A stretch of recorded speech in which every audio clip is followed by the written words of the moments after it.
कृष्णाय वासुदेवाय हरे परमात्मने प्रणता क्लेशनाशाय गोविंदाय नमो नमः। ओम नमो भगवते वासुदेवाय। श्री राधा कृष्णाभ्यम नमः। भगवती स्वरूपा माता राधा रानी की जय। विष्णु अवतार श्री कृष्ण की जय। श्रीमद् भगवत महापुराण की जय। समस्त देवी देवताओं की जय। सूत जी कहते हैं अद्भुत कर्मा। भगवान श्री कृष्ण की कृपा से राजा परीक्षित अपनी माता की कोख में अस्वस्थामा के ब्रह्मास्त्र से जल जाने पर भी नहीं मरे। जिस समय ब्राह्मण के साप से उन्हें डसने के लिए तक्षक आया, उस समय वे प्राणनाश के महान भय से भी भयभीत नहीं हुए, क्योंकि उन्होंने अपना चित्त भगवान श्री कृष्ण के चरणों में समर्पित कर रखा था। उन्होंने सबकी आसक्ति छोड़ दी थी। गंगा तट पर जाकर सुखदेव जी से उपदेश ग्रहण किया और इस प्रकार भगवान के स्वरूप को जानकर अपने शरीर का त्याग कर दिया। जो लोग भगवान श्री कृष्ण की लीला कथा को कहते हैं, उस कथामृत का पान करते रहते हैं और इन दोनों ही साधनों के द्वारा उनके चरण कमलों का स्मरण करते हैं, उन्हें अनंत काल में भी मोह नहीं होता। जब तक पृथ्वी पर अभिमन्यु नंदन महाराज परीक्षित सम्राट रहे, तब तक चारों ओर व्याप्त हो जाने पर भी कलयुग कुछ प्रभाव नहीं डाल सका। वैसे तो जिस दिन जिस क्षण श्री कृष्ण ने पृथ्वी का परित्याग किया था, उसी समय पृथ्वी में अधर्म का मूल कारण कलियुग आ गया था। भ्रमर के समान सारग्राही सम्राट परीक्षित कलियुग के वेग का द्वेष नहीं रखते थे, क्योंकि इसमें यह एक बहुत बड़ा गुण है कि पुण्य कर्म तो संकल्प मात्र से ही फलीभूत हो जाते हैं, परंतु पाप कर्म फल शरीर से करने पर ही मिलता है, संकल्प मात्र से नहीं। ये भेड़िए के समान बालक को प्रति सूरवीर और धीरवीर पुरुषों के लिए बड़ा भीरू है। ये प्रमादी मनुष्यों को अपने वश में करने के लिए सदा सावधान रहता है। शौनक आदि ऋषियों, आप लोगों को मैंने भगवान की कथा से युक्त परीक्षित पवित्र चरित्र सुनाया। आप लोगों ने यही पूछा था। भगवान श्री कृष्ण कीर्तन करने योग्य बहुत सी लीलाएं करते हैं, इसलिए उनके गुण और लीलाओं से संबंध रखने वाली जितनी भी कथाएं हैं, कल्याणकामी पुरुषों को उन सब का सेवन करना चाहिए। ऋषियों ने कहा, सौभाग्य स्वभाव सूत जी, आप युग युग जिए, क्योंकि मृत्यु के प्रवाह में पड़े हुए हम लोगों को आप भगवान श्री कृष्ण की अमृतमयी उज्जवल कीर्ति का श्रवण कराते हैं। यज्ञ करते करते उसके धुएं से हम लोगों का शरीर धूमिल हो गया, फिर भी इस कर्म का कोई विश्वास नहीं। इधर आप तो वर्तमान में ही श्री कृष्ण भगवान के चरण कमल का मादक और मधु पिलाकर हमें तृप्त कर रहे हैं। भगवत प्रेमी भक्तों के लव मात्र के सत्संग से स्वर्ग एवं मोक्ष की तुलना भी नहीं की जा सकती। मनुष्यों के तुच्छ भागों को तो बात ही क्या। ऐसा कौन सा रस मर्मज्ञ होगा जो महापुरुषों के एकमात्र जीवन सर्वज्ञ श्री कृष्ण की लीला कथा से तृप्त हो जाए। समस्त प्रकृति गुणों से अतीत भगवान के अचिंत्य अनंत कल्याणमय गुणों का पार तो ब्रह्मा शंकर और बड़े बड़े योगेश्वर भी नहीं पा सके। विद्वान, आप भगवान को ही अपने जीवन का ध्रुव तारा मानते हैं, इसलिए आप सत्पुरुषों के एकमात्र आश्रय भगवान के उदार और विशुद्ध चरित्र को हम श्रद्धालु श्रोताओं के लिए विस्तार से वर्णन कीजिए। भगवान के परम प्रेमी महाबुद्ध परीक्षित ने श्री सुखदेव जी के उपदेश किए हुए जिस ज्ञान मोक्ष स्वरूप भगवान के चरण कमलों को प्राप्त किया है, आप कृपा करके उस ज्ञान और परीक्षित के परम पवित्र उपाख्यान का वर्णन कीजिए, क्योंकि उसमें कोई बात छिप नहीं सकती और भगवत प्रेमी अद्भुत योगनिष्ठ निरूपण किया गया है। उसमें पद पद पर भगवान श्री कृष्ण की लीलाओं का वर्णन हुआ है। भगवान के प्यारे भक्तों को वैसे प्रसंग सुनने में बड़ा रस मिलता है। सूत जी कहते हैं, अहो विलोम जाति में उत्पन्न होने पर महात्माओं की सेवा करने के कारण आज हमारा जन्म सफल हो गया है, क्योंकि महापुरुषों के साथ बातचीत करने मात्र से ही नीच कुल में उत्पन्न होने की मनोव्यवस्था शीघ्र ही मिट जाती है। फिर उन लोगों की बात ही क्या जो सत्पुरुषों के एकमात्र आश्रय भगवान का नाम लेते हैं। भगवान की शक्ति अनंत है, वे अनंत है। वास्तव में उनके गुणों के अनंतता के कारण ही उन्हें अनंत कहा जाता है। भगवान के गुणों की कोई समता नहीं कर सकता, तब उनसे बढ़कर कोई कैसे हो सकता है।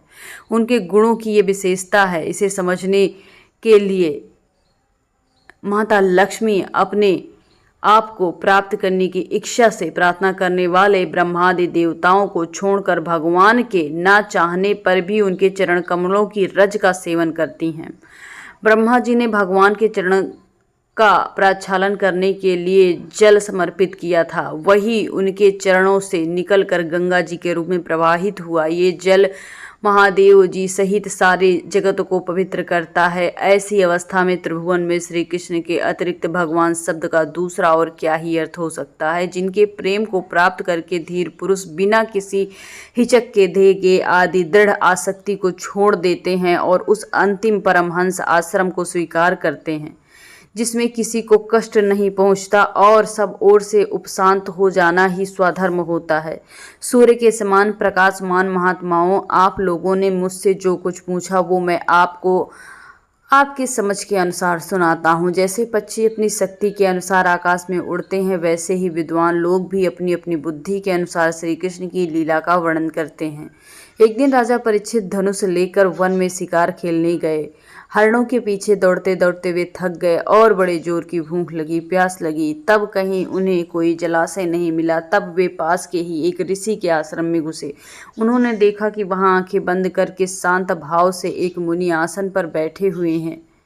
इंद्रिय, प्राण, मन और बुद्धि के निरुद्ध हो जाने से वे संसार के ऊपर उठ गए हैं। जागृत, स्वप्न, सुषुप्त तीनों अवस्थाओं से रहित निर्विकार ब्रह्मस्वरूप तुरीय पद में स्थित हैं। उनका शरीर बिखरी हुई जटाओं और कृष्ण मृग चर्म से ढका हुआ था। राजा परीक्षित ने ऐसी अवस्था में उनसे जल मांगा, क्योंकि प्यास से उनका गला सूख रहा था। तब राजा को वहां बैठने के लिए तिनके का भी आसन नहीं मिला। किसी ने उन्हें भूमि पे बैठने तक को नहीं कहा। अर्घ और आदर भरी मीठी बातें तो कहाँ से ही मिलती।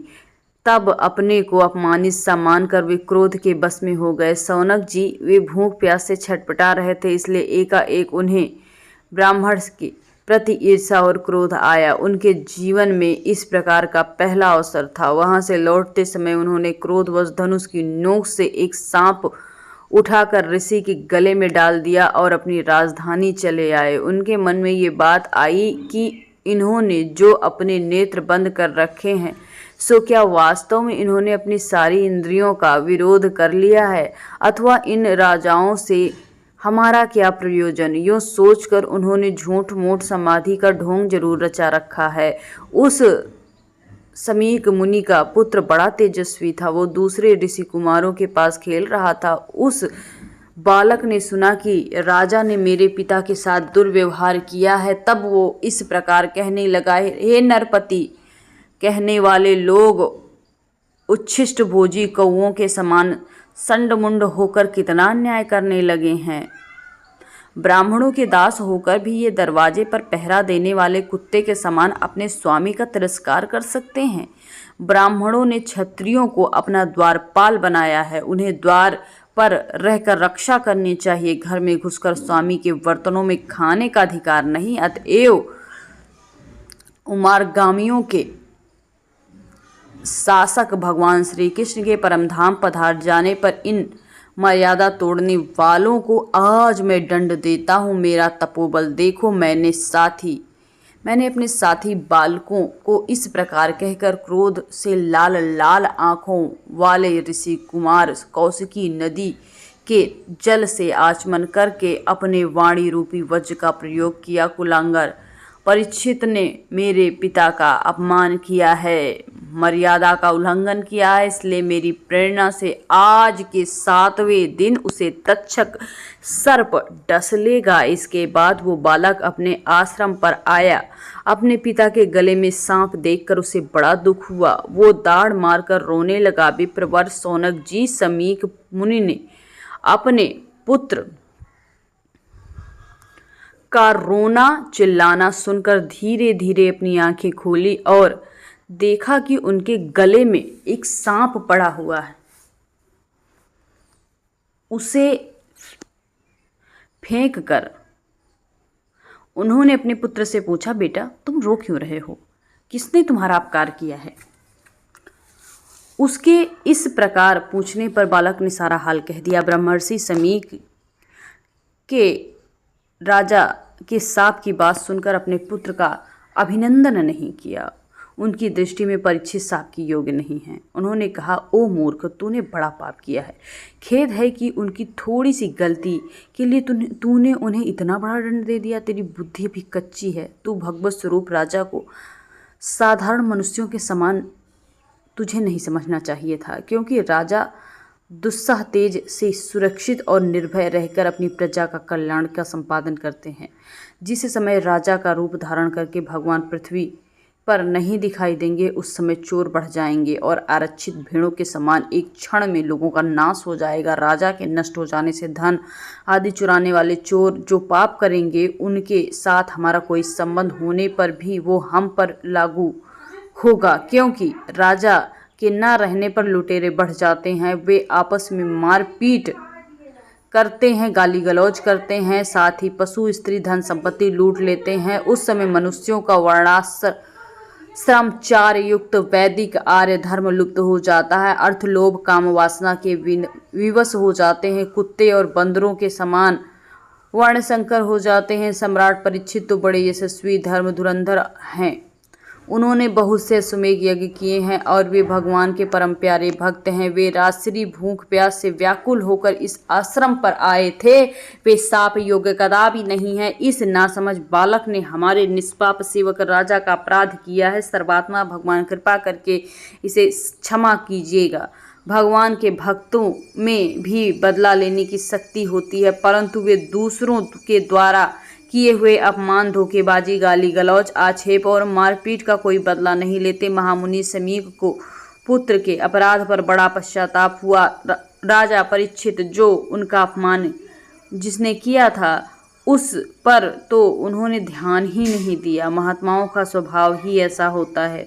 जगत में जब दूसरे लोग उन्हें सुख दुख द्वंद्वों में डाल देते हैं, तब भी वे प्रायः हर्षित या व्यथित नहीं होते, क्योंकि उनका आत्मस्वरूप तो गुणों के सर्वथा परे है। बोलो वृंदावन बिहारी लाल की जय, राधा रानी की जय, श्री कृष्ण भगवान की जय।